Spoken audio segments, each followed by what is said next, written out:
Shalom, friends, and welcome to Walking the Ancient Path, where we journey back into the language, landscape, and life rhythms of the Scriptures in a lighter, more accessible way, exploring the world of the Bible as its original listeners would have experienced it.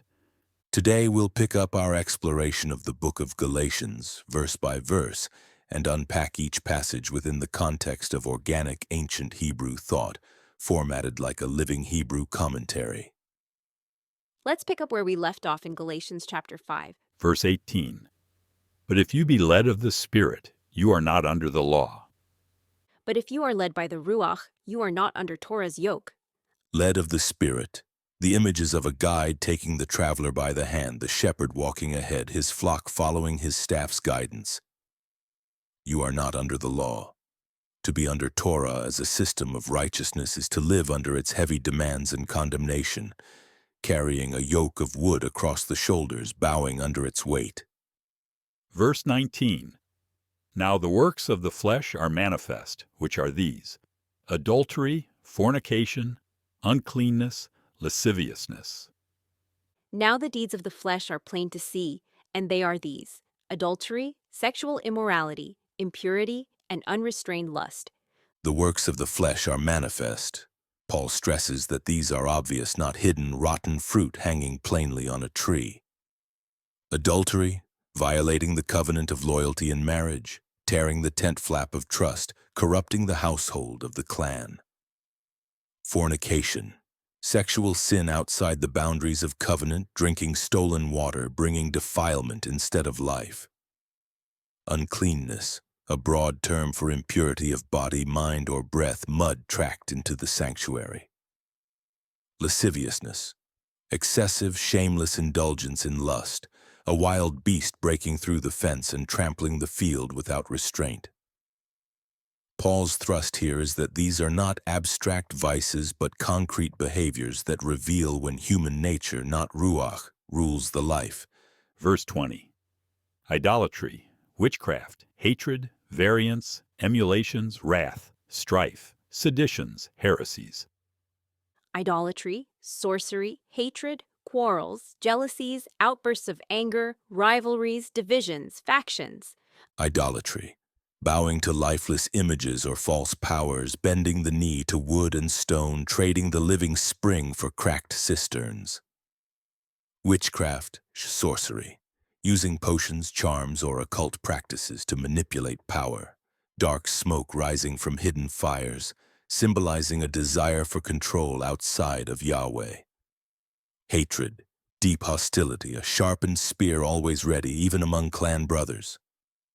Variance/quarrels, constant bickering and disputes, voices clashing like storm winds tearing at the tent. Emulations, jealousies, intense envy of others, eyes narrowed with fire, unwilling to acknowledge a brother's blessing. Wrath, outbursts of anger, explosive temper, sudden fire sweeping through dry grass, consuming everything in its path. Strife/rivalries, selfish ambition, tug-of-war ropes pulling tight, each person vying for its own benefit. Seditions, divisions, breaking into opposing groups, one flock scattered into pieces, refusing to graze together. Heresies, factions, groups or sects splitting the community, rival banners raised within the same camp, undermining the clan's unity. Verse 21. Envyings, murders, drunkenness, revelings, and such like, of the which I tell you before, as I have also told you in time past, that they which do such things shall not inherit the kingdom of God. Envy, murder, drunkenness, wild carousing, and things like these. I warn you now, just as I did before, those who practice such things will not inherit the kingdom of Elohim. Envyings, resentment toward others' blessings, a bitter root choking the soil, refusing to let another's vine bear fruit.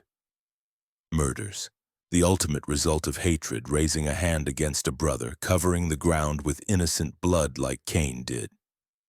Drunkenness, excessive drinking of wine, stumbling in the dark, unable to walk the covenant path straight. Revelings, wild, reckless parties. In imagery, fires raging out of control, turning festivals into ruin, and such like. The list is not exhaustive. It describes the overall pattern of flesh-driven life. I warn you. As I did before, Paul repeats the warning like a watchman sounding the trumpet again. Shall not inherit the kingdom of God. The most serious consequence, those who live this way show they are not heirs. They are cut off from the Father's inheritance, with their tents outside the city of Yahweh's reign. Verse 22. But the fruit of the Spirit is love, joy, peace, long-suffering, gentleness, goodness, faith.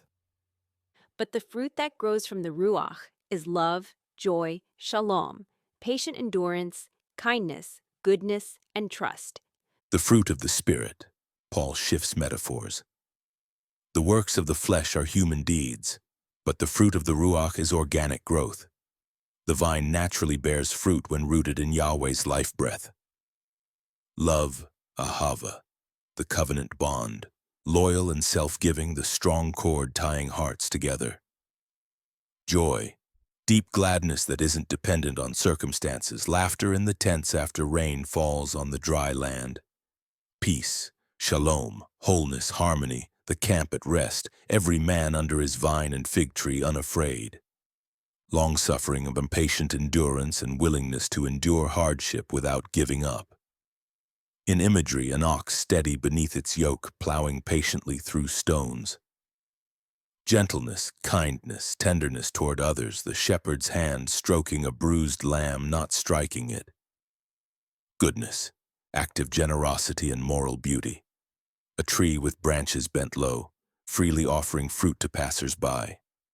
Faith, trust, emunah, steadfast loyalty, reliability, a tent peg driven deep, holding firm against the winds. Verse 23. Meekness, temperance, against such there is no law. Gentle humility and self-control, and against such things there is no Torah standing against them. Meekness, not weakness but strength held in quiet restraint. In Hebrew imagery, a powerful horse bridled, its energy submitted to the rider. Temperance, self-control, mastery over desires and impulses, a city with strong walls not broken down by enemies rushing in. Against such there is no law. Torah does not condemn them. In fact, they fulfill the law's purpose. No fence is built to keep back such fruit. The law itself delights in them. The fruit of the Ruach flows freely without fear of Torah's judgment. These are the qualities that reveal a life aligned with Yahweh's heart. Verse 24.